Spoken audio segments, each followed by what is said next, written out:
Hello and welcome, ladies and gentlemen, Hello. and TrackMania players all alike. Winke winke.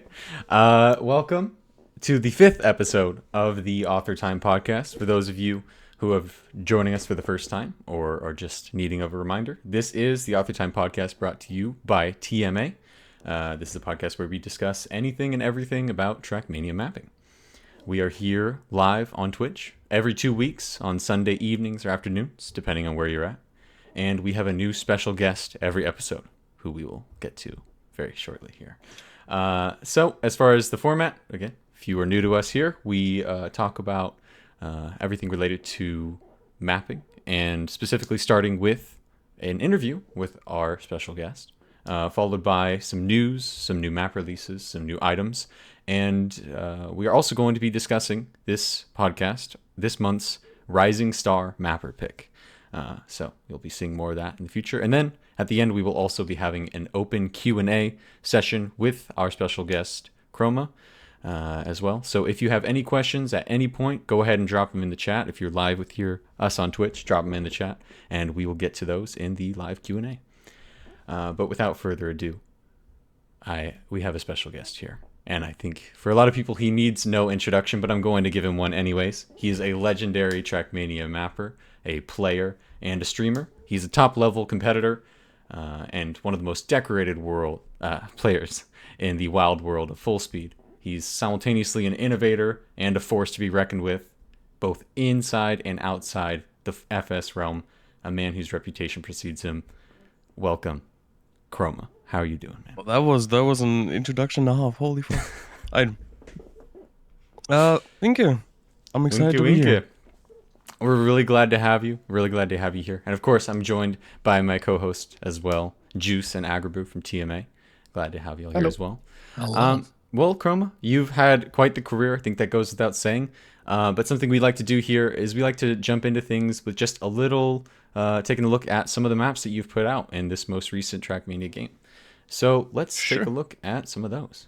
Starting off with one that many people are familiar with, Chroma's Hell. What can you tell us about this map and how this kind of came to be? It's pretty old by now. I think I built this in like the first half year of the game. Pretty sure. So the idea for this map came from one of my TM2 maps called Edge of Ixtal, which was basically the same idea, like just long SDs and then speed checks. So this is not the first of its kind.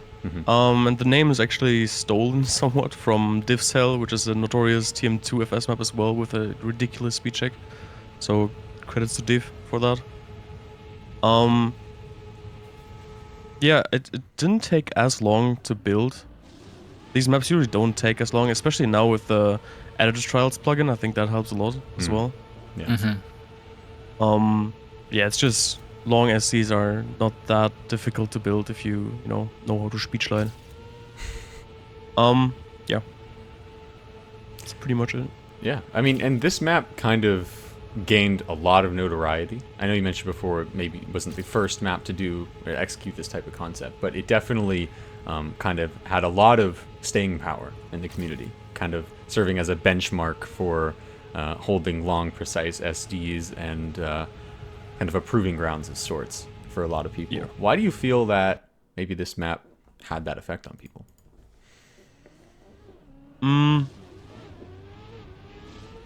I guess it's like a graduation of some sorts of learning full speed. You can, if you one shot this map, for example, you can kind of brag about it and then prove that you you learn stuff and improve at the game, or at full speed in particular. A lot of streamers who played this map also gave it that status. Right. I think the biggest impact is, of course, Virtual, who played this and made a video on it. I think that helped me a lot with streaming and stuff as well, because a lot of people know me only through this map. Really? Which is kind of crazy. Yeah, a lot of That's like, insane. virtual views. Yeah. I mean, I think that just goes saying because you've obviously done so much well outside of this map in terms of your impact on the community and just your name being out there in the world. So I think that kind of goes to show just how big of an impact this map had. And like you said, maybe some of those other streamer impressions had for this map. Because, yeah, this quite a legendary map. But this, like you said, this was early in your 2020 career. This was not the only map that you made in this game. We've got a couple other here. And what about this one, Chroma's Purgatory? What can you tell us about this map? A lot, actually. This one has quite a story. I mean, it's the start of the Purgatory series, which I think is also very notorious and known all around. I think the concept is super cool. I'm not sure if it has been done in this kind of way with like, I mean, I know multi-routes have been a thing since way back, right? But like hiding intentional shortcuts with scenery and stuff, I don't know if that's really been done before. Or like in this type of way. I actually think Not on this level, no. I don't think so as well, yeah. I think there was a map that I kind of took inspiration from. Oh yeah, true. How did I forget that? Gimmick by Angelek, of course. Ah, Right, he has the shortcut where you need to be fast and jump on a red boost. You need to clear the speed check. So that was kind of also inspiration for it. I had the idea for the map on a other full speed map where I found the tube cut where you could just jump through the tube, and so I thought, wait, you can maybe make that intentional and just hide a bunch of hidden routes. Also, that shortcut was found by Medic, which is interesting. I mean, it's interesting in terms of full speed, but I think it's pretty. I mean, it's not maybe the most surprising thing in terms of his ability to find cuts in general. I think that's pretty cool, though. So you mentioned like this was kind of maybe one of the most higher profile versions of a route combining two different. Like a hidden amount of CPs where you're going through alternative routes and finding risky ways through. So how did that kind of shape your approach to the other maps in this series and your other kind of attempts to ante up on this concept? I don't quite understand. Like, how did this kind of affect your future approaches too? Because you mentioned like there's a Purgatory 2 and whatnot. This isn't the first map. So how did this kind of the reception to this map and what you learned from mapping this affect your approach to the other maps in that series?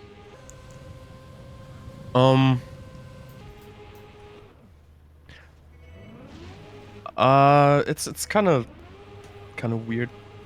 I always I kind of used this idea to get myself away from building jumps that are speed checks. You know, I kind of built a easy road and then I kind of cheated my way into building speed checks for Track of the Day. So I kind of learned to not like to trick myself into not building speed checks, which is kind of the thing. Like a lot of my maps have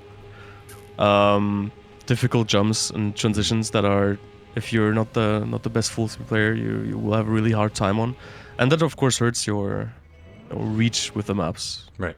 Because not a lot of people would enjoy that. Yeah, that totally makes sense. Well, this is really cool map, and I think like you said, regardless of whether or not people have made maps with different routes and different risky routes, this was definitely caught a lot of people by surprise when it came One funny out. thing about the map is actually another thing with Medic. The most notorious part about this map, let's not look at the cuts by the way, The first stone that you drive on the two-wheel, that was not intentional and also Really? found by Medic. Wait, what? Wow. That was not intentional. Huh. That wasn't intentional? Nope. Was very lucky. I mean, I don't know if you could call it lucky. A lot of people hate that. I mean, yeah, I didn't like it. Everything else great. That rock. I didn't know that at all. That's definitely it's smoother than a lot of intentional like two-wheel low grip like max grip segments we've had at starts of maps. So I mean, I didn't think any different. So that's pretty. I think everybody hits a point at some point where you end up with something on a map that isn't intentional, but you just look at it and you're just like, okay, yeah, yeah, actually, not bad. Not bad.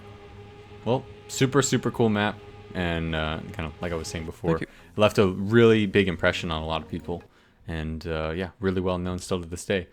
Speaking of maps that have left a big impression on people, let's talk about Chroma's Hideout. What can you tell us about this map? Well, yeah, no, Notorious definitely. I mean, a lot of people suffer with that route because the route is really like, it's not that good. Okay, it's not a bad route whatsoever. It's nothing special, right? Xevas is like the big reason why this map is like this good looking, and what kind of the scenery carries the map. I would even consider the scenery of the day. The route itself is nothing too special, but of course the AT is what gave it a lot of notoriety. Played it for about 20 to 30 hours, I'm not sure anymore. Wow. On stream, and it got beaten by a lot of people, so that's impressive. Even like I'm super impressed with Spam. Yeah, that he got it. Yeah, there were a handful of takes. I mean, that's kind of become a staple for you in a lot of your maps. I guess maybe ahead of the new AT dichotomy we're kind of in. But you've had many maps where that have been tracked today that maybe only 4 or 5 people have gotten. Yeah, it's a big topic that always comes up. People ask me why the fuck I hunt my ATs so much. And I always have the same answer. Like, I enjoy playing my own stuff, so why wouldn't I hunt my own maps, right? And why would you build something that you don't enjoy playing? Yeah, I mean, a lot of people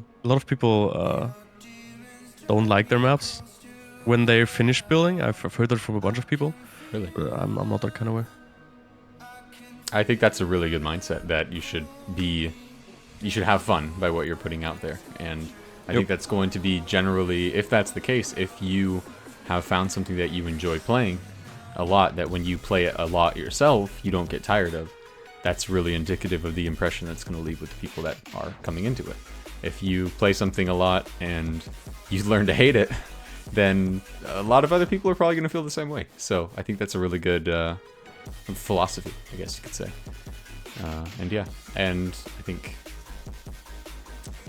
like you said, the author time kind of gave this map, aside from the scenery and just the incredible execution in general and all the ways around, the author time gave this map another level of prestige in terms of playing it. So I think that type of thing is not something worth ignoring in that sense. You know, it's elevating the map status in a certain way and giving it its own special touch. So really, still gotta say, like, I'm still, every time I open the map and like Camp 7 around, I'm still so fucking impressed by Xeva scenery. Oh yeah, this one, it's insane what he did. It's the amount of the details is like, attention to details is super nice on this map. It looks amazing, and the colors and stuff, everything works. And I was surprised that actually pretty much nothing blends when you play it. So like you can clearly see where you go and where to drive, and as well you have a bunch of like really nice anchors which you can use to remember the route and how to play it. It's like it's really good job in terms of scenery as well. I mean, road is fun. I think road is super good for TOTD. Like, maybe it's not the hardest road, or like not the hardest road for like that's pro players, but for COTD it's perfect. Do you guys have any opinions on the start, like as avid mappers? Because a lot of people gave me a lot of shit for the start, which somewhat understandable. from what I was seeing of spam hunting it and everything, I mean, it's one of those things where sometimes you gotta kind of like take the risk of like maybe ends up being a little bit start sim, but if it's cool, like you can't just avoid those kinds of things entirely. And so, I mean, you know, when I look at it and when I see people playing it, to me it seems like fair and reasonable enough that, you know, it's like, even if it's not going to be everybody's favorite part of the map, that it's like not bad, you know. It's Yeah, I just don't like building, you know, 90-degree turn into 2 boosters into 90-degree turn into 2 boosters Yeah. every single time. Yeah, I think that's a big thing with full speed, is like trying to make the starts interesting, but in still a way that gets you to like, you know, proper speed. Yeah. Yeah. I definitely agree with that sentiment from Magaboo. Yeah.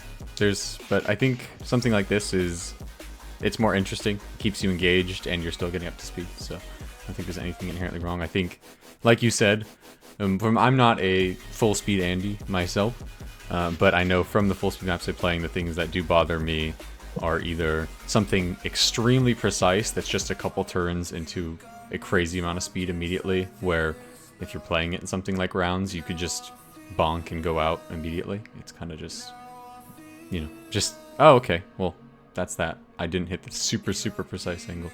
And then the other thing being ones that take way too long to get up to speed, where you take the first 20 seconds of the map just getting up to speed before you really start speed sliding, and then it's like, am I really playing a full speed map right now? It's So, actually one of FS substyles, at least back in Team 2, there was a bunch of maps in that were just no booster FS, where you build the speed just by driving over transitions and stuff. yeah. Well, I think even in that type of style, if you're using gravity to your advantage, you can still get up to speed pretty quickly. It just kind of depends on how you put it together. But yeah. Anyways, this map, super sick. If you haven't checked it out already, or you think it deserves another award on TMX, which it does. It has so many awards. I didn't expect that. Yeah, part of the elusive triple-digit award club. So, but I think it's well deserved. Before we move on, I think Yami's question is good for right now, although I'd leave it to Chroma to answer about...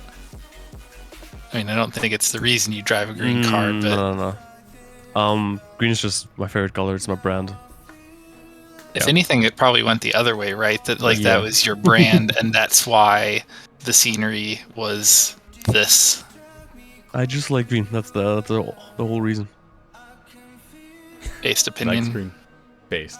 Actually, there was a different idea for the map name of this, which wasn't including Chroma or whatever, or my name. I first wanted to call it like Galorum or something along those lines. From Hot Wheels Accelerators. Oh, okay. Galorum is the leader of the racing drones, and they have this like the exact aesthetic of this map. Huh. Which is kind of cool. I loved that show as a kid. That's why. I actually have one other quick question about this map, but not about this one. What's your opinion on Ski's Chroma's Hideout? The leak. It's a good show. It was a good one. I like the insane low res thumbnail of it. Yeah. I wonder if I still hold the word record until someone beat it already. No. Because I had it for quite some time. That map got hunted quite a bit. I mean, it plays into the meme that I delayed this map for 90 days because I hunted the AT and worked on the video for 90 days before releasing it. It was done so long ago. So he just used that. Respectable.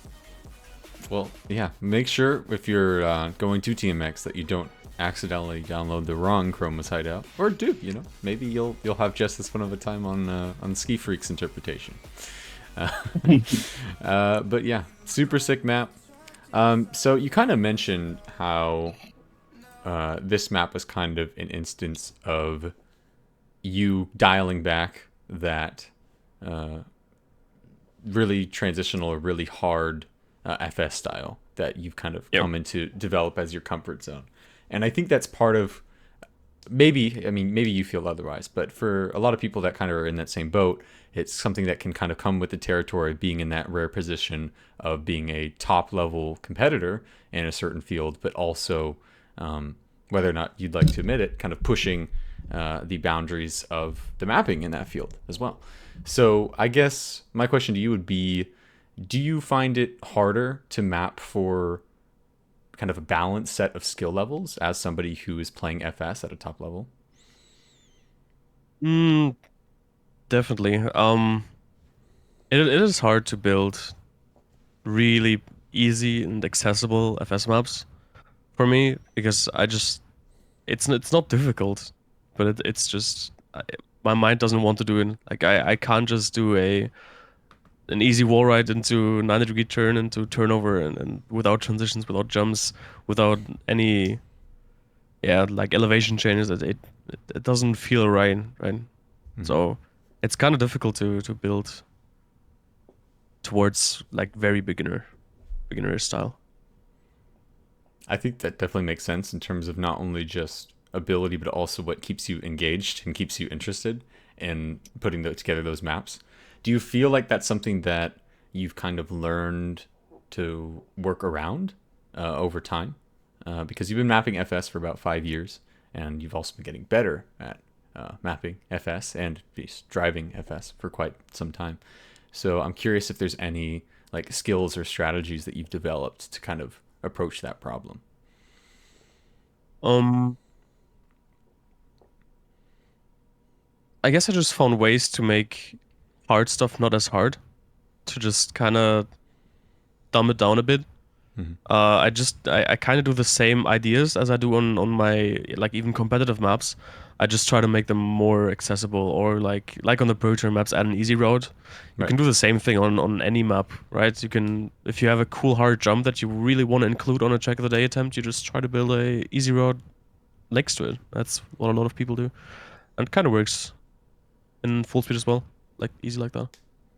Yeah, that's true. I think it's really impressive though still that you're able to make the full speed routes. Sorry, the easier full speed routes for maps like the purgatory ones.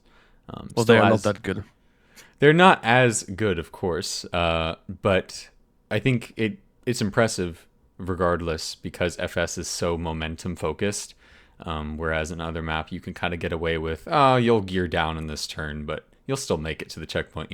It's not that simple in FS. So still making it relatively accessible for people who are trying to get through the easy route is still very impressive. So um, I think that's really cool.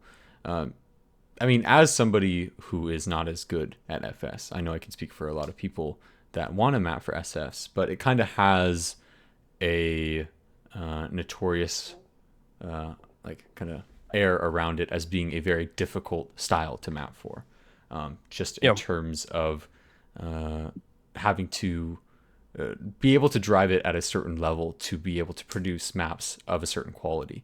Would you say you agree with that sentiment in terms of it being one of the hardest? 100%. Okay. If you don't want any help, like if you don't want to let 5 people test the map in 5 different stages of the map, you have to be a good full speed player to build a good full speed map. Otherwise, it will be. Actually, some people have learned to build around that, which is kind of impressive. Like they add just like to a turn near the end of the map where you like the speed difference can be really big. They just add like 2 platforms automatically, even though they are not at that speed. Mhm. They calculate it for faster players, which is impressive. But yeah, it's very difficult to calculate if you're not very good at full speed. Yeah, I think it's interesting that you mentioned kind of the padding out a platform for a turn to account for having more speed. And I think that's something that a lot of newer mappers can learn from in any style, basically, in terms of accounting for more speed, just assuming anybody can have 50 more speed than you at a given turn, and just allowing for that. Yeah, I I'd say because when Deadfish and I built full speed for the TMA campaign, we ran into this issue with one of the features at the end where we thought it was good, and then after some testing, we were like, "Oh, it's actually got to be 3 more blocks back," and then it was actually still too short. it turned out. But one thing that I kind of learned from that's really good is if you're building this kind of style and you're wanting to try and test it at a higher speed, maybe just put some temporary like booster gates down to kind of like pick your car speed up higher than you can get it, and then see how it feels. That works. Yep. That's a really good tip too. I guess I mean These are the things that you do if you're not a full speed god. Yeah, of course. I mean, I think those things that you mentioned are really useful. And I guess in terms of for mappers who are not as strong of full speed players, who are trying to get into that and mapping better for full speed, would you, Chroma, say that you have any particular advice outside of those like padding things for a newer full speed mapper to hone their craft? Some things to focus on. I mean, it's like the basic first advice that everyone gives for every map style is like build what you like, or try to build something that's fun for you, and then let other people test, right? Ask for feedback on your map. That's like really important to even understand what you're doing wrong, if you're doing something wrong. With FS, there's a few really basic things that you need to understand, like how to do.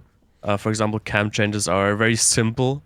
There's like a very simple rule to do them, but a lot of people still get it wrong because they don't know, right? Yeah, or hard to build features, what not to do, what is just generally not that fun to drive. I couldn't tell you a spot where to find all those rules. I mean, they're not set in stone rules, of course. Yeah, I guess let people test and care about the feedback that they give. Yeah. I think, yeah, I mean, the last point you said is not full speed specific, but I think it applies in a lot of ways. And I think the people that I've personally seen grow so much as mappers and become extremely talented and extremely, like, establish themselves in the community are people that are not necessarily the best executors of concepts or the most technically proficient, but they are able to take feedback really well and apply it and not get super stuck on details or super defensive or just kind of in denial, like, nah, it's probably good enough. Like, really internalizing that feedback. And that is really going to be the biggest skill in a mapper's arsenal, is the ability to translate feedback into future results. So I think that's a great point you made there. Do you want to say something? And to get the best feedback, and to get the best feedback, you can join the Chroma stream and meet the map for map review and get really nice feedback on your map. Real and true. Yes. If you have any map of any style, just send it to Chroma. He'll do it. I'm kidding. But yeah. I'm really sad because your streams run from like midnight to like 7 a.m. for me usually. Yeah, that's true. You gotta pull the all-nighters for Chroma aggro. Come on. Yeah. Bad focus. I know. Yeah, I usually end my day with Chroma streams. I like them. It's chill, and I think it's also just seeing. I think it's nice for people that aren't in the kind of more typical sweet spot EU time zone to have somebody to look forward to that's streaming outside that time zone. I know I've been in many late night, very late night for me, just hopping on Twitch and Chroma's there, and I'm like, sweet, somebody's streaming. Like, so it's a great little market there. So yeah, and you've been streaming a lot more with the new game. And that's been going pretty well for you. What would you say has kind of been the most exciting thing about streaming in the new game for you? I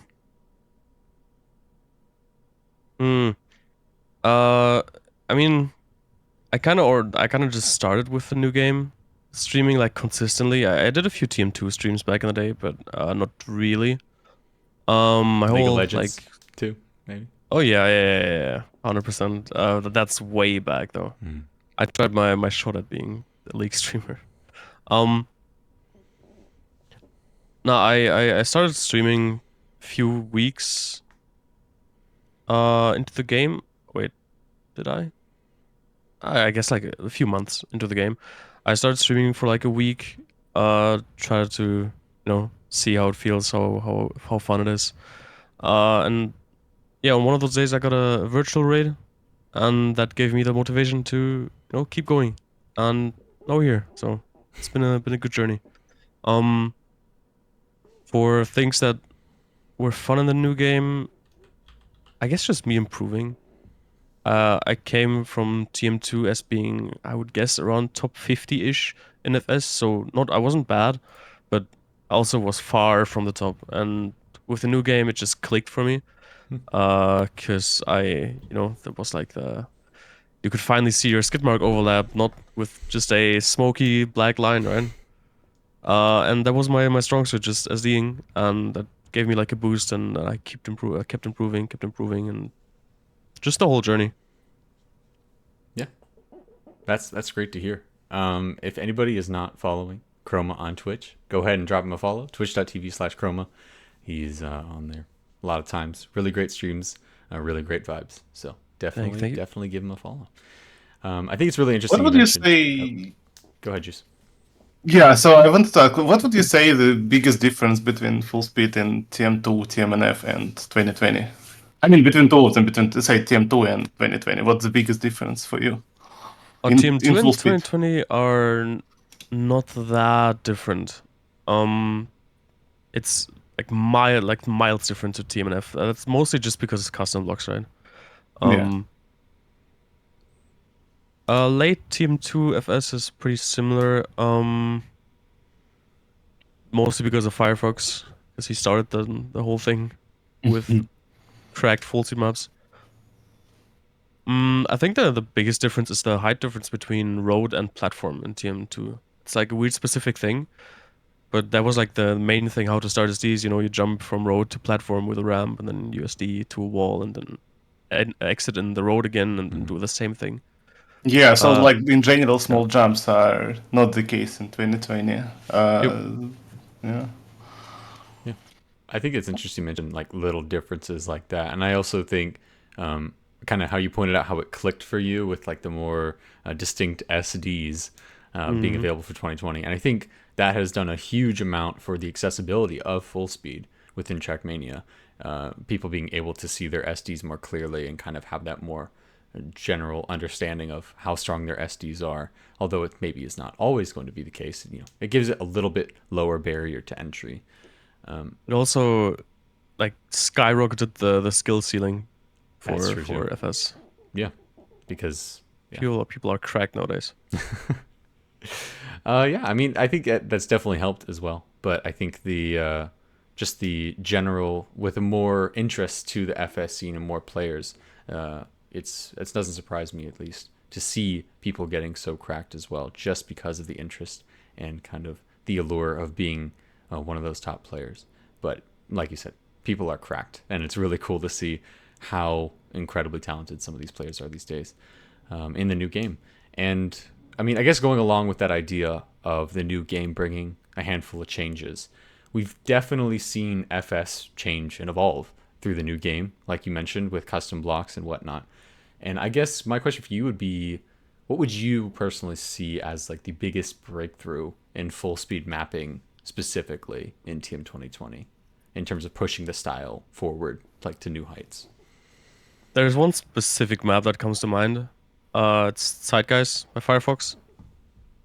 That's like the first competitive map that really like introduced these kind of twisters, weird features, and still very smooth lines.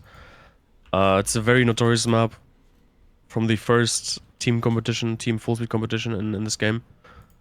Yeah, from there on out, it just got crazier and crazier every season. What was it about that map that really like made it stand out and kind of you feel changed like the dynamic of how people would approach, like made it as influential as it was? Basically just Firefox taking normal platform blocks and turning them upside down.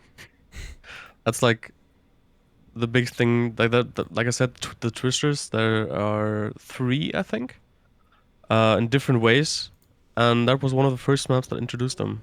Yeah. Can you explain what a twister is? Oh, that's a good point. It's a very broad term, like everything that twists in vertical positions. But it's mostly the slope to wall blocks. Mm. Those ones turned in various different ways, or just off-grid stuff, Okay. or even just slope to uphill. The new ones from Juice as well. It would be a twister as well if you off-grid that. Yep. Mhm. So would you say that kind of the power, full speed, free blocking has allowed for different things in the new game? Has what's Yeah, pushed it to that? 100%. Okay. Like new full speed maps are almost fully off-grid if you look at comp maps. It's crazy. Yeah, this one for example. That's a twister. Okay, yeah. Yeah. I think this is, like, looking back at a map like this that was early in game, I definitely see how, like, some of these types of turnovers with, like you mentioned, like weird free blocked twisters at the time were just like, whoa, like, this is Another one crazy, here. like this type of thing. And now, like you said, like, this is, you see this everywhere. And you see maps Yep. that kind of push this, not just taking a platform block and putting it off axis, but putting it at a 45-degree angle and sideways and, like, Yep. at a diagonal, like, really just making puzzles out of turnovers and twisters to create really interesting and unique driving experiences. I guess kind of in a similar vein, we've seen this progress a lot in terms of these twisters and the free blocking. Do you see, like, right now, any trends or directions in which FS is currently evolving that you feel like might pick up or might affect the trajectory of FS in the future? I think we're getting kind of a transitional era back a little bit. For a while now, especially in competitions and like a little bit more advanced maps, it was a lot of 800 plus. I think most of you should know why 800 plus is like very finicky. Very hard to drive because you don't accelerate without SDing anymore. So you miss one SD and you lose 50 speed, basically. So those maps were kind of the meta for a while in competitions. But I don't know if I don't think I'm the reason for the change, but I like openly discussed the topic on why it's not a good thing. So people started building other maps, and we're leaning towards more transitional stuff. Yeah, which is great. I think that's a really good turn. At what point transitional map becomes? I mean, no, vice versa. At what point full speed map becomes not a full speed map anymore, but transitional? Like what would be this like borderline where you cross it and this map is not full speed anymore? Like when you lose all the SDs and keep it only transitional, or what would you say would be the borderline? I mean, transitional maps are like focused on being only transitional, right? I'm more, I'm like what I was talking about is just more like more transitions in normal full speed maps rather than full transitional maps. Um, I don't think something disqualifies the map from being FS if there's too many transitions or anything like that. Yeah. Ski Freak says, I'm changing the name of this style as soon as I think of a good name. Yeah, you have fearing, Alexander. Well, yeah, that is kind of its own. That's like the hyper transitional, I guess, as people would call it, style, where it's, I guess, like Juice kind of mentioned, it's kind of ambiguous where that line is, and it's hard to decategorize a map as full speed or otherwise based on how many transitional elements there are. But I guess kind of the overall impression of the map is maybe a good place to put it as far as when you play the whole map. Did you feel like where the emphasis of where you were focusing the most was, I guess, is maybe a good way that people will categorize that. But at the end of the day, it's going to be a little ambiguous. I also think people care a bit too much about tags in general. Yeah, that's true. I think it's. I think TrackMania is a very free and open game, and people will do a lot of different gaming experiences within it, and trying to put everything too distinctly into certain categories is always going to Yep. feel a little unimportant in that way. If it's a fun map, it's a fun map. I think. True. Yeah, I think of course when you're looking at competitions and stuff where you're looking to explore certain disciplines and styles of play, you wouldn't want you want it be a little bit adhere to a certain set of criteria, but outside of that, I think map's a map in that sense. Except for when people, of course, you've got your third gear grass maps, people tagging full speed because they didn't release they didn't release gas. Yeah. Then we got to hold ourselves to a certain standard here, people. But Just like the whole campaign we have right now is full speed. Yeah. Pretty much. Yeah. So holding yourselves to a somewhat reasonable standard, but also not splitting hairs over tags, I think. But yeah. So, I mean, we've been talking a lot about full speed. I think that's only natural because we're talking to the Chroma. But I did want to ask you a little bit about your branching off into other styles because you have put out a couple tech maps here and there. You had one in TOTD. You also had this map Rengoku with Lakadol at the end of last year. And then you also you put a map in the Jorde Vertigo tech campaign called Gloom. Yep. And then you also, more recently, you made a plastic map for EAC. So I was just kind of curious about how you're feeling about other styles, and do you see yourself kind of continuing more to branch out further into other styles, or kind of where you're at with that? 100%. I really, really enjoy building tech. For some reason, I think it's insanely fun. To just figure out new slides, try to make them connect together. Yeah, like tech and speed tech are one of my favorite styles to build. Next to full speed, of course.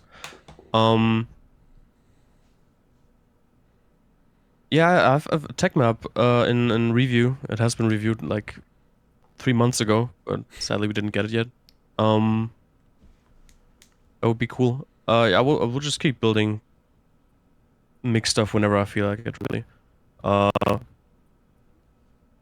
Yeah, I think mixed is like the hardest thing for me. I think mixed is super difficult to map for some reason.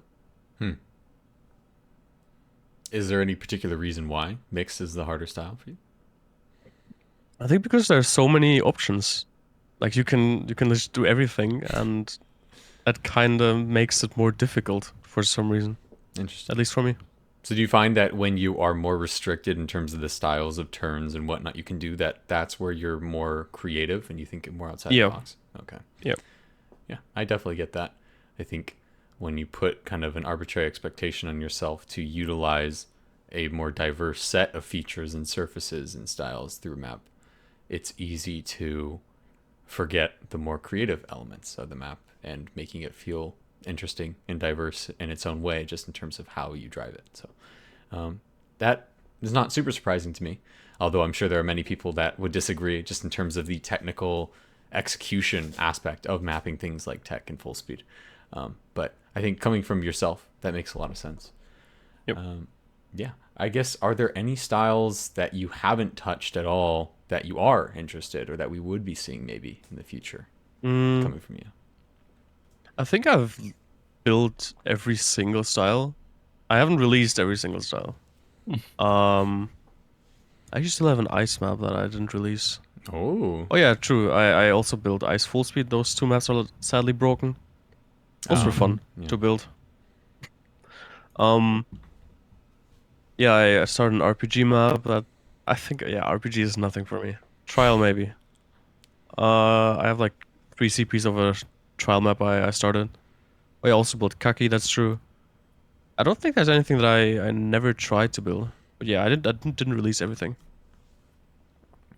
Okay. Well, I look forward to you releasing that ice map very soon. No, but it's really cool to see and hear, and I'm sure everybody is excited to see anything and everything that you're putting out in terms of your maps, whether it's full speed or otherwise. And yeah, I think we've got a lot more questions that we could ask you, and I'm sure there's a lot of people that have questions for Chroma. And if you have any questions that you do want to ask, go ahead and drop them in the chat now or at the end when we start the Q&A. But we are going to transition here into talking about some mapping related news. So let's take a look. So first of all, if you have been anywhere in the realm of TrackMania this month, you have probably heard that the TrackMania 2020 game is now available on console. So we've been seeing a slightly bigger influx of players coming in as a result of that. The advanced editor, the console editor, is now available, so it'll be interesting to see the effects of that in the long run. But the main, I guess, mapping related news related to this is that we are seeing a hand-selected, or not even hand-selected, but a commissioned set of maps that are going into Cup of the Day. We've already had 1 week now, because it started on the 15th. We've had 1 week of these hand-commissioned maps coming through into Cup of the Day, into Track of the Day, and we're going to get another week starting Monday, going through the following Sunday. So look forward to those, and then after that, we'll be back to your regularly scheduled programming in terms of map review maps. So it should be interesting. So keep your eyes out for those bangers. In other mapping news, SBville has debuted his 2023 campaign. This is something we mentioned that he had announced a couple weeks back. This kind of was also one of the projects that sprouted from the the lackluster reception to the official spring campaign. So it's really cool to see this coming together. I'm pretty sure all of these routes are his own, with a handful of different scenery creators being involved. Yeah, that's correct. For the scenery. And this has been getting a lot of great reception. So if you want to check out a handful of really cool maps of different styles and looking for something to play, check it out. I was also really impressed with it. Really good campaign. Yeah, really, really good stuff from SBville. So it's on his club, SBville, or by searching, there's a room, SBville Campaign 23. Just go check it out. We also got a couple different map requests and kind of competition style stuff here. 9 to 5 Gamer is hosting a ice competition that is going to be happening later in the summer. It hasn't been announced yet, but this is a competition with the prize pool and whatnot, and he's taking map requests for it. So go ahead and check it out. It's called the 9 to 5 Cup for Charity. If you're an ice mapper or just somebody that's wanting to submit an ice map of some sort, it is taking open submissions. Mapper whose map gets accepted and played will receive $50 USD. So a little bit of incentive there. We got another map request as well coming out of the British and Irish Pro Series, the BIPL Season 2. So we got the guidelines here as well. These are, I think these are mixed maps, if I don't remember. Difficult mixed maps. Mixed basically difficulty, is what they're asking for. Yeah, hard mixed maps. So go ahead and take a look at that. And there's a Discord for it as well here, also linked in this map request thread. So if you're interested in making some hard mixed maps, that is open as well. And then lastly, as far as more recent developments, we have this skis mapping competition number 2, the mini trial comp. I've already seen a couple submissions for these coming through. This is just a competition of mini trials, pretty much. It's ending at the end of the month, so you've got 10 days left. Basically, grid mode is encouraged, but you can basically do whatever you want, and just having a trial with a very short length. So a couple can I send you one more thing also? Oh, yeah. I forgot one. Because it's Ski's other competition that he announced. I just sent it in DM. Yep. Mini trial competition, Chroma. Maybe it's time to release your 3 checkpoints trial map which you built. Yeah, it has 3 CPs though. I can't. Yeah, that's really matter. 2 and or maybe 1 or 3 checkpoints too many. There was a lengthy discussion over what is a checkpoint. Oh gosh. Yeah, I'm not super surprised with that. But yeah, as Agrippa mentioned, there was another mapping competition that Ski Freak announced as well recently. So a one-shot map, kind of similar to some previous Yeah, kind of inspired this by one some has a previous much one-shot. longer term timeline because it's a submission deadline in September. So Yep. this is one people can really take their time on. Basically, make a map that's hard to finish in one straight go without any respawns or anything like that. So you have plenty of time. You all have plenty of time to make all your favorite, extremely difficult, 10-minute long one-shot maps. Is there actually a time limit or a time frame? I don't think there is. Yeah, there is. It's September 23rd. Oh, sorry. I meant for Oh, the no, length of for the map. No, because no. with this kind of stuff, I mean, it'd be pretty impressive if you can make a good, like, 15 plus minute one shot map. I mean, that's, kind of fearing at that point. Yeah. But yeah. So go ahead and check this out. Summer of one-shot mapping competition. Like Agrippa mentioned, the deadline is September 23, so you got a bit of time. But it also means probably the bar for the quality will be a little bit higher because people will be taking their time with this stuff. So go take a look at any of these mapping requests that we've brought up. So it's kind of speaking of some of these mapping competitions, we have seen a couple of these coming through, and wanted to take a look at some of those maps as well as some other interesting maps that have been coming out recently. So starting off with Immortalized. So this was a trial map that Whiskey put out for this mini trial competition, and it's definitely really interesting and really creative. I think I always find it to be really interesting when people who are not typically trial or RPG mappers take on that type of trial format, and this map just turned out really, really well and has some really, really interesting and creative elements to it. So if you're looking for... It was the first CP with the no slide, no grip magnet, or what happened there? I didn't. The first CP. Yeah. Oh, there's not an ogre magnet. Yeah, maybe I've missed There's it. like a Yeah, this bar. one. There's just a No, bar. that's the- Yeah. That's just the support bar. Okay. It just kind of blends into the scenery tower there. But yeah, I believe this have a really slow time on it. This part is really cool. The wall ride bonk off the sausage thing. I think that's just really cool. So nice little flip up. We actually learned, because I never did it that way, that you can go up the left or right side of that flip of faith. Yeah, nice short and sweet trial map. So just one of a couple really cool maps going into this map pack. There's already been a handful of submissions, so if you want to check out this map or any other maps, this one is Immortalized by Whiskey. As far as some other maps coming out in the last couple weeks that we wanted to just highlight, there were many maps, can't get to all of them, but here's one from Nightwolf. Nightwolf's been a little more dormant, hasn't put as many maps out recently, but he put out this kind of mixed tech elements, speed fun elements map with Lakadal called Mirai.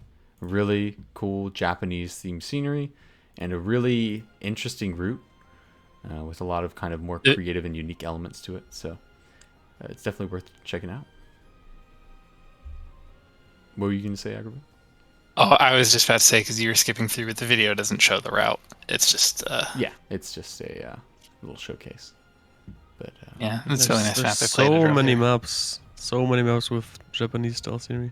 yeah, it's definitely... There's so many weebs in the community. Common aesthetic.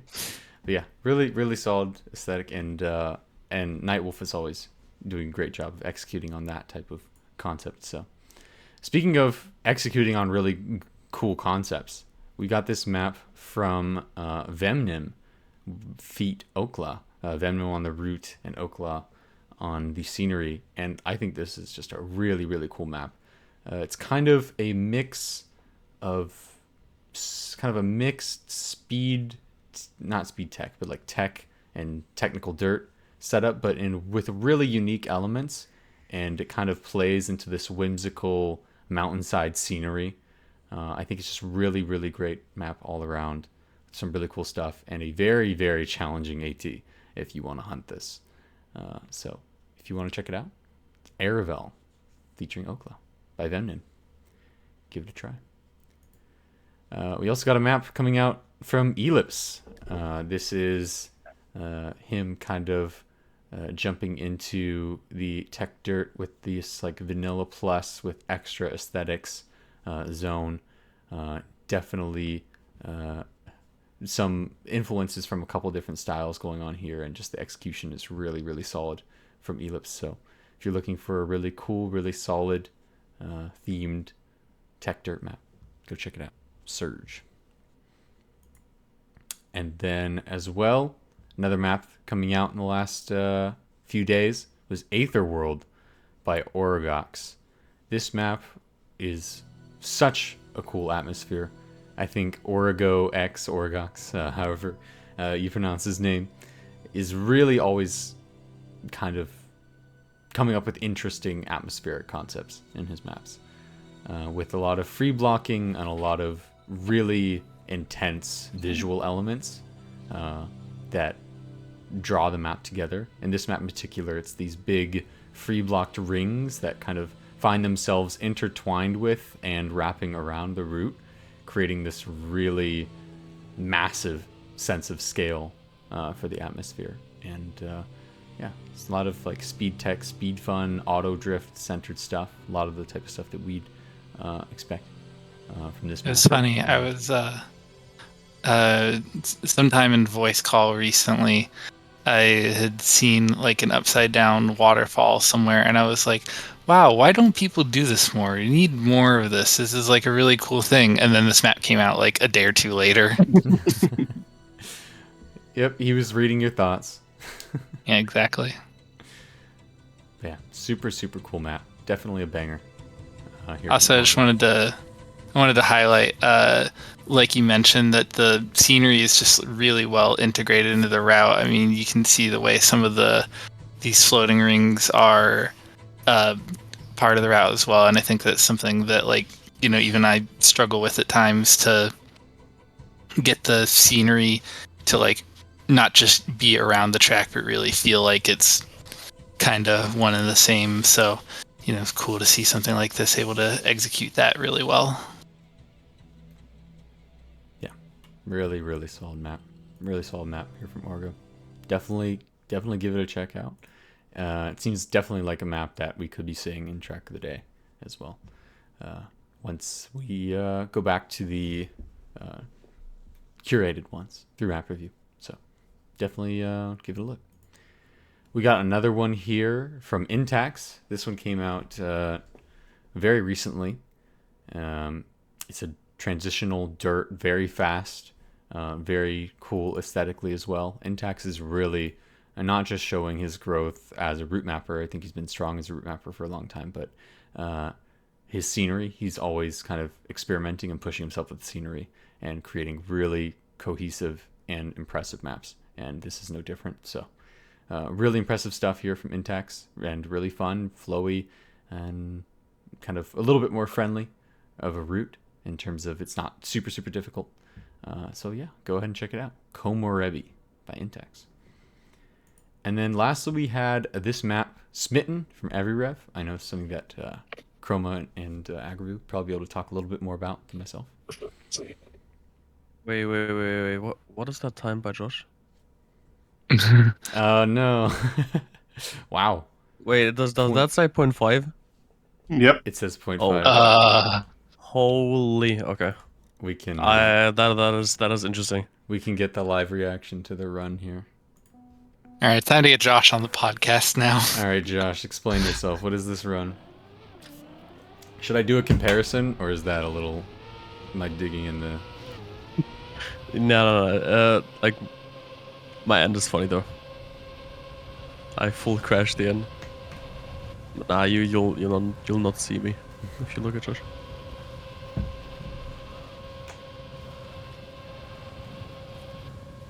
This is really clean. I've always really liked every Rev's routes. 100%. That has been a very solid mapper.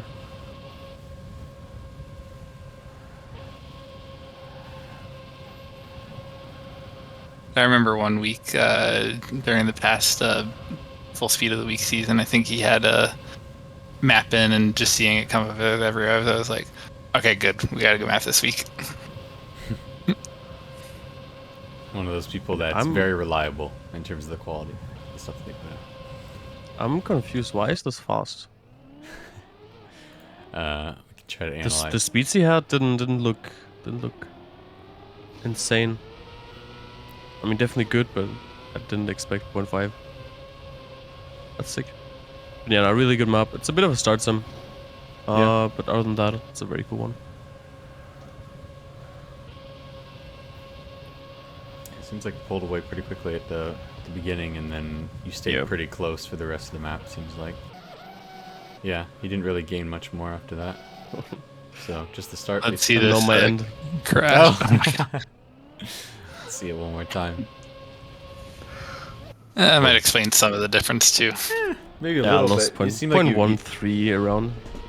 You held pretty close for most of the map. Just losing at the start. Well, sorry to be bringing bad news onto the onto the podcast here for Chroma, but I'm sure that's something that you can hunt back, if you so choose. But from here, we're gonna look at a couple item sets that have been coming out recently. Some new tools for the arsenals of mappers been coming out more recently and otherwise. So we're gonna start by looking at these road transition enhancement set that came out from a guy called WT Nis. It's kind of interesting. These seem like they might be a little scuffed on the edges, but they're essentially some alternative versions of these blocks, but with one side cut off. So kind of some sort of the variants. We've seen some of these before, but maybe there's some particular use cases where these could be useful. So just something that is now out there on Item Exchange. If you're interested, go and check it out. Road Transition Enhancement. We got another one from Henkizme that came out a couple days ago. It's called Whale Sharks. Pretty self-explanatory. Whoa. If you want a whale shark in your map, then you can do it. You could put a whale shark in your map. We got another set. It came out right after the last episode of the Author Time from Avitro, Narrow Roadways. So we've seen kind of narrow road sets in the past, specifically Terrors sets that have been very popular and kind of widely used. But these are a couple with some different styles and some different lines on them and whatnot. So they have some more use cases depending on how you want to put together. Wait, is it ice road or bobsled? This is ice road, right? Ice That's road, road yeah. tech, but ice. Yeah. But with the bobsleigh texture. So some pretty potentially useful stuff. Maybe some more general use case application than some of the typical Terror sets were as well for the existing surfaces. So really cool stuff here from Avitro. If you want to make your super bonk heavy maps, this is a good thing to have in your arsenal. So and then another one. This one is not as recent, but we hadn't brought it up before. This set that maybe not a lot of people know about from Squeaky. It is we hadn't brought this up before. This set is great. Yeah, this beam obstacle set. So this is a complement to the kind of the pole cover set. If anybody, I'm sure a lot of people are aware of this one. Very popular vanilla plus scenery and just general styles, and just another accent, a way to polish your scenery and make these obstacles in conjunction with existing scenery or elements within the route itself just really clean, really well executed, and really useful. So go check it out. Beam_obstacles by Squeaky. And I have also a little announcement because I'm almost done with the set, which will be released, I hope, before the next podcast episode, which is road surface transitions extension for way too many transitions, which means like road tech to road bump, road tech to road ice, or like bobsled, and stuff like that. In total, we counted with us yesterday, it will be like 22,000 items or something like that, so you can expect Jesus. a lot Boy. more to play with. But yeah, like if you don't count road grass, which is also part of it, it will be only like 12,000. And with road grass, it will be 22 approximately. Wow. Yeah, that's it's a slightly large amount, I'd say. That's pretty fair to say. Just giving a Yeah. little preview. Hopefully this isn't spoiling too much, but this is what No, he's that's fine. talking about Yeah. by the surface transitions. So going in between the different types of road surfaces. So lots of variants of these, like just mentioned. Mm-hmm. Lots and lots Yeah, of like way too many items. transition road extension, all these shapes plus extra basic shapes. First map to use all 20,000 of those blocks is going to get 500 awards in TMX. Yeah, if you can use them all in an interesting way, like yeah, I'd sign off for 500 awards on that. It's pretty impressive. But yeah, that's it as far as the items for this week that we wanted to give a shout to. Now we're going to move into a special segment that we call the Rising Star segment. So we're doing this every month, so every 2 episodes. For those of you who haven't been here before for one of these, and the Rising Star is kind of an award or a pick that we like to give out to a mapper that is pretty under the radar for a lot of people. Not a lot of people know them, but is showing a lot of promise and on their way to becoming a household name and putting out impressive stuff. And they just deserve a little bit more recognition. And the Rising Star pick for this week is from Mistro. So this is he has been playing for about a year, a little less than a year. Only has 85 awards on TMX, but he has been putting out some really impressive stuff. He or she, I should say, especially putting out some really impressive maps. We can take a look at a couple of them here. So this is one of them, his most recent map. What?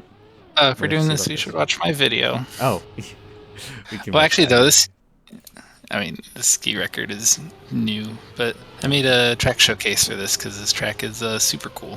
Okay, yeah, let me pull it out. The track showcase for Settled. Pull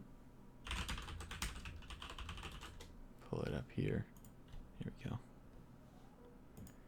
So yeah, this is Settled. This is from Mistro's latest map.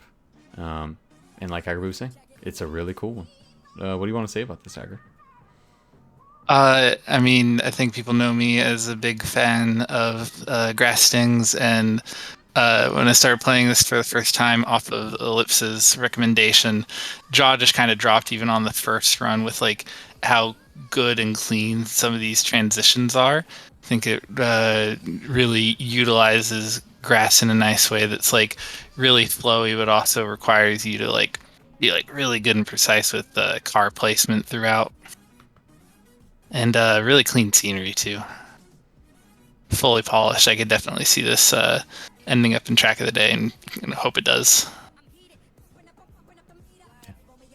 You said it really well. I think it's just really polished style of map. I think he's been really progressing quickly in terms of his ability to put these really cohesive maps together with really well designed concepts, both with scenery and route, and lots of creative elements that leave a really strong first impression and are really strong just continuing to play them. But he's not just a grass mapper. He's made a lot of different styles. We've got this other map from here. It's a dirt map, and this one was also really impressive. It's pretty long.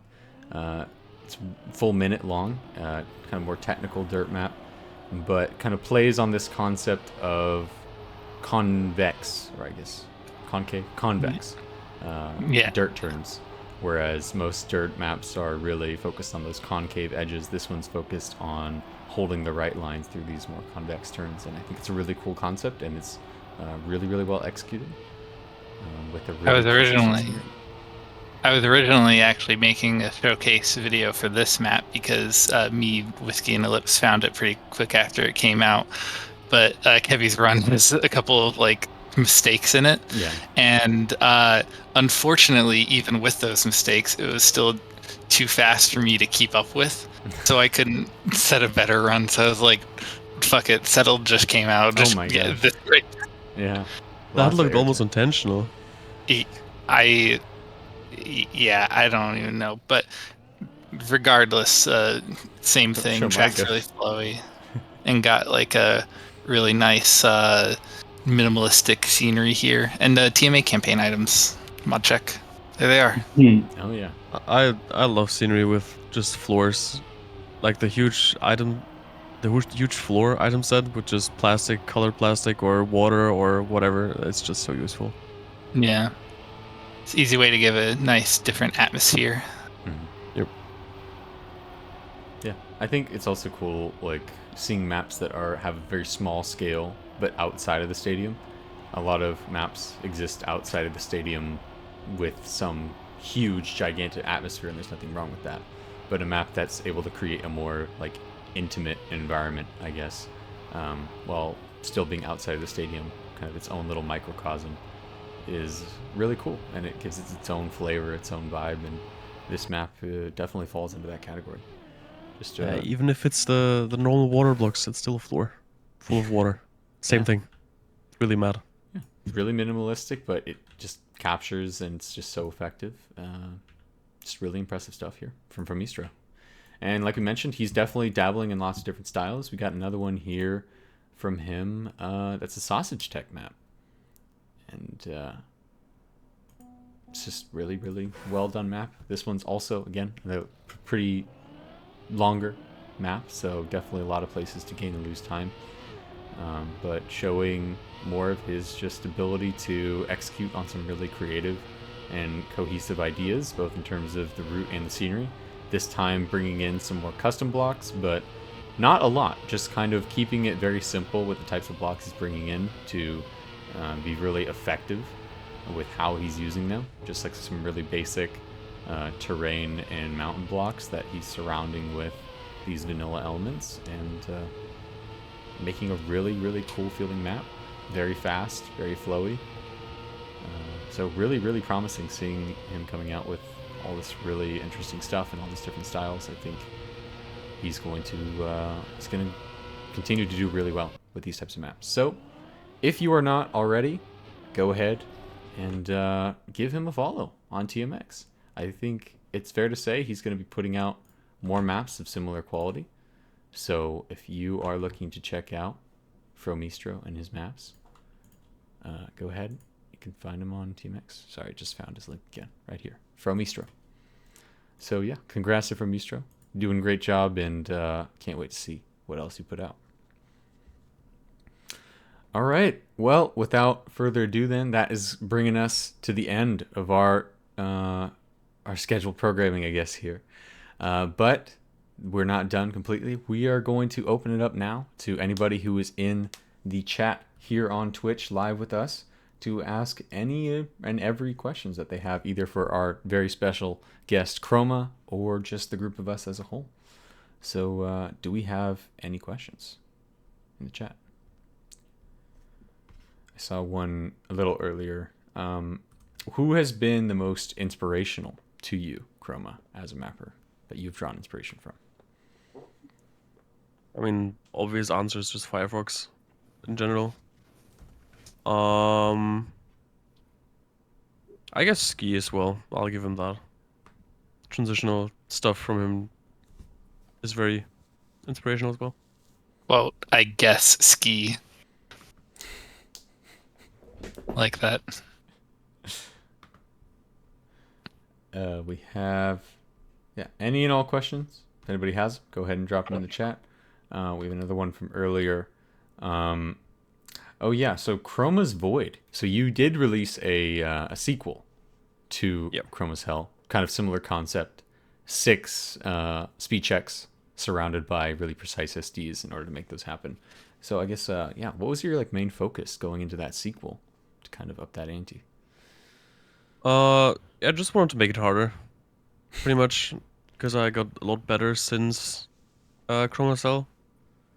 Chroma Cell has also an issue with the ramps. Most of you probably know that the ramps are very easy to nosedive from. If you have some kind of steering input going into them, your nose drops like crazy. So you have to stop your steering for a while to not get that, not let that happen. So I kind of want to fix that with different jumps. Um, yeah, pretty much that. It's a bit more difficult, has a bit more variety. It's also very annoying, pretty annoying. And yeah, the scenery is just really cool, Yeah. honestly. I think could show it briefly on stream here for anybody that hasn't seen it. Scenery on this was who again? Press. Traz, Oh, right? you have skids on, right? It has a mod. Oh yeah, sorry, I don't have You them on. kind of need them more. Yeah, Kinda need the mod. kind of need them on. Super sad. So can't show that to its full extent, but really cool map, and definitely, like Chroma mentioned, it's harder than Chroma Cell. So if you're looking for the next challenge, go check out that one. We have a general question here from Drevo Kokuwer. Sorry if I butchered your name. How do you see the future of map review with the console release? Most mappers seem to agree it is really hard to get good votes right now. Do you think it will settle down, or do you think the mappers will just have to accept that maps have to be easier for the current time being? Interesting question. Any thoughts from anybody? I mean, I haven't been in map review too much recently. I've been floating around one map in there for testing, and I have generally, been seeing that people, I guess, are finding. I'll say I get more comments of maps too hard or something like that. Mm-hmm. I think one big thing though, right now that I have been hearing a lot of people say is less about the votes and more about the maps that are being played in map review, because with console coming in, it seems like there's been a influx of more people making, like more troll maps or LOL maps or stuff like that, and being in map review a lot. And I think that will cool down over time as people kind of like, you know, filter out throughout the different servers and stuff in the game. So Mm-hmm. Yeah, I think that's a good point.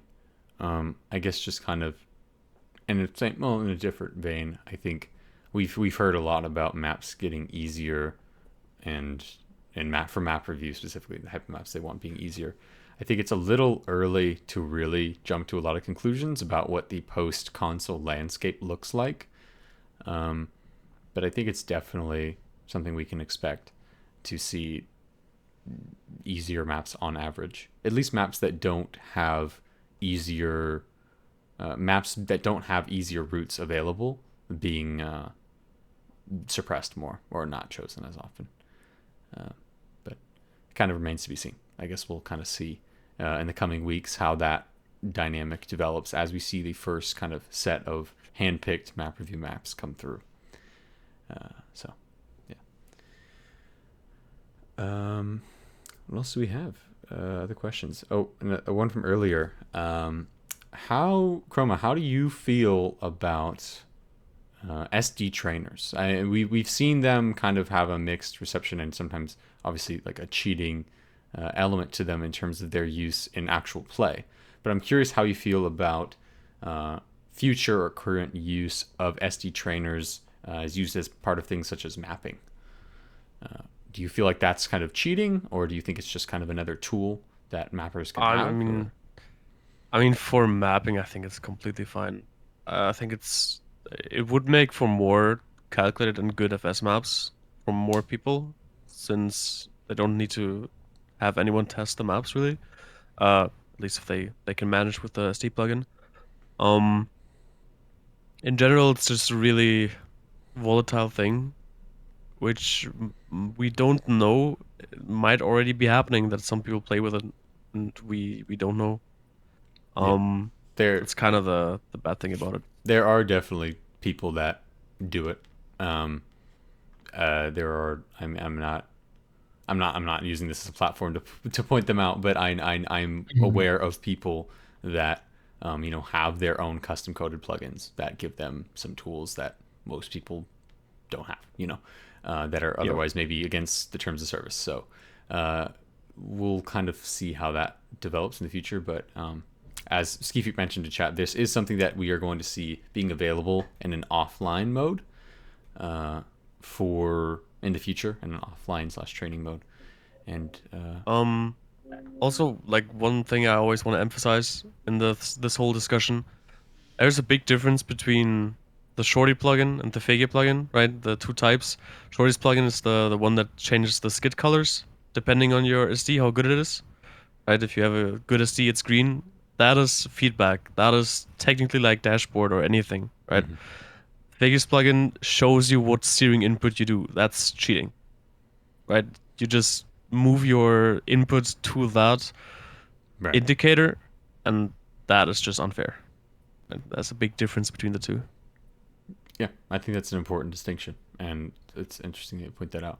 Like, it's kind of similar to if, for non-FS players, we see the gearbox and we see how close you are to gearing down, but if it showed you exactly how much your input, if you steered too hard, that you would drop the gear.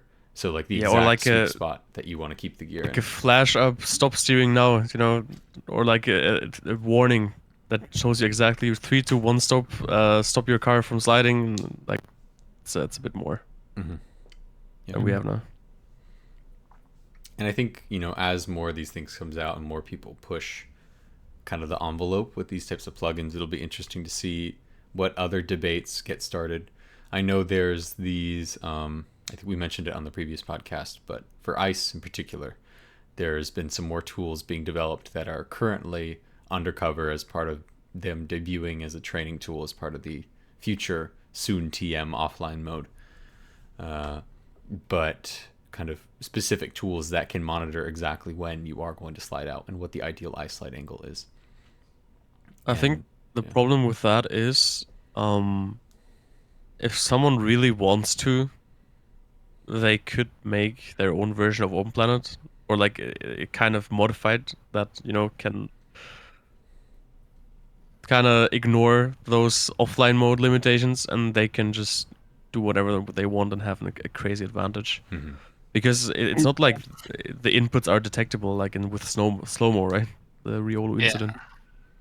That you can detect. You can't detect visual clues. Open Planet is not open source here, like Skifrik said, but still, you can always install the older version, which doesn't have the offline mode, and install your plugin. That's a good point. So yeah, it's kind of tricky. How would you prevent it? I think it should be on developer side, to be honest, like not on the community side to deal with it. Developer should take care of it. Some like anti-cheats and stuff like that. Yeah, TrackMania has, in its current form, almost no security or anti-cheat or anything for any reason. Yeah. It's very interesting, I guess, because TrackMania has been extremely successful even without all those things, and I think that is a product of the community just holding itself to a certain standard and really discouraging kind of toxic behavior and any other egregious instances of competitive meddling or otherwise. But that's a very careful line to try to cross, because you can only hold on to your sense of community governing itself in that way for so long. The bad actors are going to come out, and especially if the game is growing, it's going to be harder to manage that. So it'll be interesting to see if and how Nadeo tries to approach that problem in the future and what that actually looks like. So I guess we'll see. Yeah, we still have Q&A open. If anybody has any questions they want to ask of Chroma, or I think there was a question by Lakadal. Is there any leaks about the space map? when it will be released? I The one actually which. haven't. I Yeah. actually have no clue. Okay. The map is in Crass hands. It's featuring me, not the other way around. So technically, he is the one deciding when it goes out. But we tried for Track of the Day, and the review server did not like the map because it was too difficult, I guess. Which I Fun. don't think. That review server. Yeah, I think I don't know. Could just release it, I guess. well, we'll look forward to it either way. Yeah. We do hope to see that. And hope maybe map review. It looks amazing from what I've seen on your stream. It looks really, really solid. I really love Maybe to play this it. is a terrible idea, but if you're thinking that it might not get track of the day, maybe go back and hunt the author time a bunch. Is that like, did Nadeo walk back on their statement with hard ATs, or can we go ham again? No, they What's the have plan? not. There have been some hard ATs that have Yeah. made it into track of the day, but generally, I think the vibe from Tona was, or the vibe from things that I've heard was mistakes. I know with one of the ones, I can't remember if it was between the Maverick or the Edamame ones that were pre-selected. Basically, what happened was the timing of it worked out in such a way that they submitted the map in right before Tona went on his couple week break that happened early March, and didn't have time to check how difficult or not difficult the author time was. I think it was Maverick who said he wanted to try and get a difficult author time in, and I guess Tona didn't have the time to check that how difficult it was, so it just made it through. But I think things like that are meant to be very extreme exceptions. Yeah. That's sad. I Especially hate think that. with full speed, it's going to be full speed is an interesting one because I guess it's kind of like how well can Tona judge how difficult a full speed AT is or isn't. Yeah. That's true. Something with those other styles that put some more ambiguity over how easy or hard you can be, because I've kind of noticed that some of the harder ATs that have been getting through have been full speed, where it's like, top 100 or something, and you have to be a good full speed player to get it, because it seems like, oh, there's like a second to world record, which seems like a lot, but really isn't on a full speed map. Yeah. That's the thing with full speed ATs. Usually those ATs seem hard to everyone else and are easy for FS players. Because it's such a, the skill gap is insane in FS if you just don't play FS much compared to the FS Andes. It's a very big gap. Yeah. That makes sense. We got a question here from Striderino. I think this is for everybody. Any advice for a mapper who's trying to do really experimental stuff? It's hard to get people to care about driving styles they have never tried before. I think I'm in a decent position to at least kind of get a little input on this as somebody who likes to map really experimental stuff. I think the main thing, I agree. I think it is always going to be a big barrier to entry for people, especially if you're trying to make something track of the day friendly, where you're trying to submit it to map review, especially in that circumstance. But in any circumstance, really trying to make something with broad appeal that's particularly experimental. I think it's going to change based on all sorts of different criteria, but finding as many ways as you can to ground it in aspects of either ways that it is familiar to people or even in areas that it's not, helping people find their way. So if you're executing something with a really weird surface mixture with some really weird mechanics or something, be very particular about signs. Really make sure everything's really readable. Take out everything and anything that you can that takes away from that experience and makes it harder for them to get into that, and really just focus on those things. And having a good GPS, even having a trainer or like a tutorial mode or something, as many tools that you can provide to the player to give them the lowest barrier of entry into whatever experimental concept you're trying to execute. I think that's just the main thing. But it will vary a little based on what that actually looks like. Does anybody else have any thoughts on tips for mapping experimental styles? I think you shouldn't expect people to find the enjoyment in experimental stuff as well, though. Like, you don't force it on people, because I depends on what you build, right? There's people that build very, very interesting experimental stuff that expect you to play it and give good feedback on it, even though it's questionable. I don't know, try to make your experimental stuff also fun for not just yourself. It's a weird thing to say, but yeah, kind of combine it with still being playable. Yeah, submit as much as possible to like different map reviews, like to streamers, to I don't know, to different Discord servers, and check the reaction. And yeah, I think like in my experience, if map is fun, even if it's like completely something crazy which I never played before, but still fun, then yeah, I would play it, I would hunt it. But like how to judge that the map is fun? Then you have to submit it, you have to promote it, and see the reaction of other people, and try again. That's true. But yeah, well, while we're on the topic of experimental, I know it wasn't the main map, but also I need slopestyle too, please. Yeah, I guess I don't know if this is the best place to announce it, but this summer there is a sequel to that project in the works. Wow. It's going to be its own different thing. It's not going to. I don't. I don't really put out sequels to maps. I usually when I do, it's something that's like different but same energy. So that's basically what it's going to be. So different concept, different theme, but same type of vibes. So that will come out at some point. No release date. It's a very long project. The last one took, I think, 4 months to pull together all the different pieces. So this one is definitely going to take its time as well. So So I was gonna say with experimental stuff, I kind of have more experience from like testing your maps kind of thing.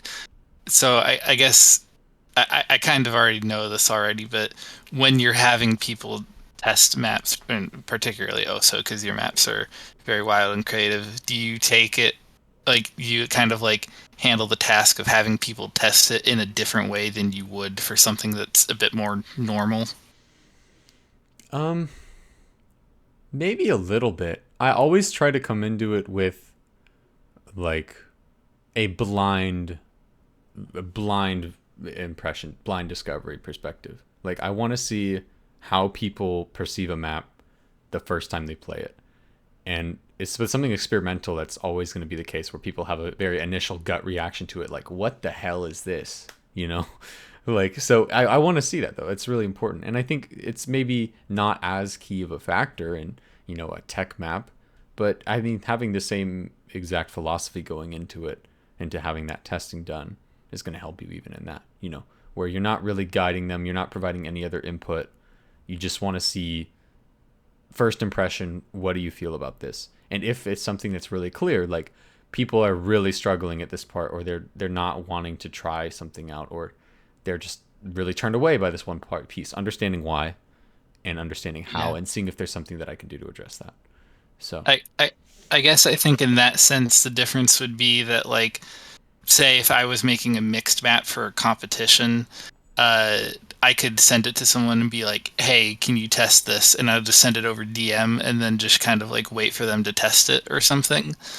And because it's just, kind of meant to be a more normal mixed map, it's kind of easier that I can get an explanation from them after they've finished doing everything. That's true. But if you're doing something more experimental, that beginning, that learning phase is actually really much more important, because that's going to be people's first impressions.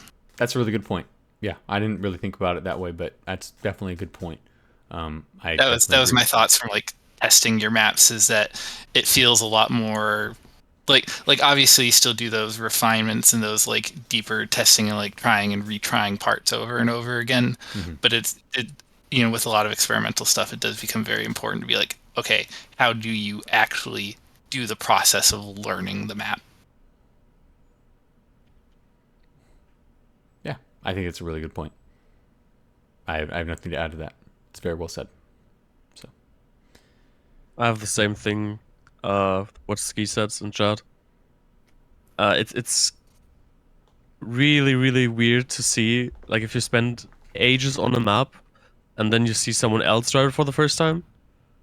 It's crazy how, you know, someone drives a wrong turn, and you never thought about that being a possibility, that you could not understand that you have to go the other way. But like for someone who has never seen the map before, it's not clear. yeah, and that's something that will never change. I mean, I don't want to say never. Maybe it'll change slightly, but generally speaking, the longer you map for, the longer you play the game, it won't change that much. It will always be that you do something and you map it and you know the map, and you just assume people will get it too, and you will always be wrong. Like there will always be moments where you just don't think about how, oh, you go left, but everybody wants to go straight. Like, why is that? You just there will be those moments where you don't think about that, and those are the things that live testing will help you understand.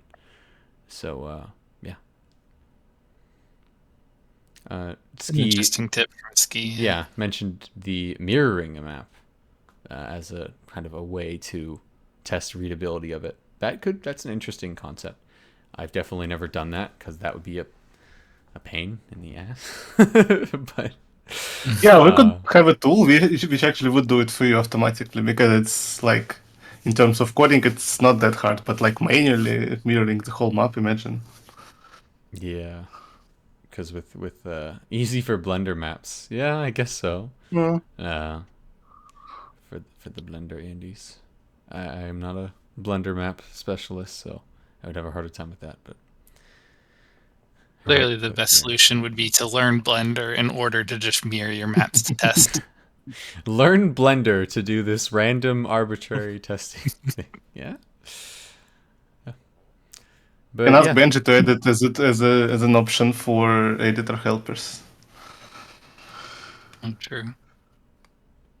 That'd be cool. I guess you would need all the mirrored variants of custom blocks, though. No, for that to work, like, because Yeah. it would be otherwise it would be creating completely new blocks, which I don't know how that would work on the back end. That Yeah, might it's be tricky. weird. Yeah. Yeah. Do we have any other questions before we wrap this up here from the chat, or anybody had anything else they wanted to mention? I sometimes find it useful to put a route on pause for a week or so and then come back to it and see how it drives. I think that could be a factor too. I think recency bias does play into things. I know for the current map I'm working on with Okla that we're finishing up, that should be released by the time the next podcast comes out. You'll be hearing about that. But I hadn't played the route in like 4 months. I sent it to him a while back, and we both were just working on other things. And then he did scenery, he sent it back to me, and it was like I was playing a route for the first time. But that was actually really helpful because I realized, like, wow, I'm having a hard time finding my way through the route. I should be adding more signs and changing some visuals to make this easier, So a recency bias can play into it too. So it could be a helpful tip. But yeah. All right. Well, if there's no other questions in here at the moment, I think we're going to wrap this up here. Thank you so much, Chroma, for joining us. As always, It's been a pleasure. If you're not following Chroma on Twitter and his Twitch, go ahead and do it. Twitch.tv/Chroma and Chroma UW on Twitter. Just really great to have you, and can't wait to see what else you're putting out. Thank you to everybody who is in the chat, who's joining us live. And if you are watching us live and you're not following the Twitch channel, go ahead and click that follow button, TMA.gg. Sorry, TMA_GG here on Twitch. We're live every 2 weeks with this podcast. And for those of you watching on YouTube, go ahead and hit that subscribe. We're also posting these on Spotify as well. So thank you, everybody, for joining us. Thank you again to Chroma. And hope you all have a wonderful rest of your evening.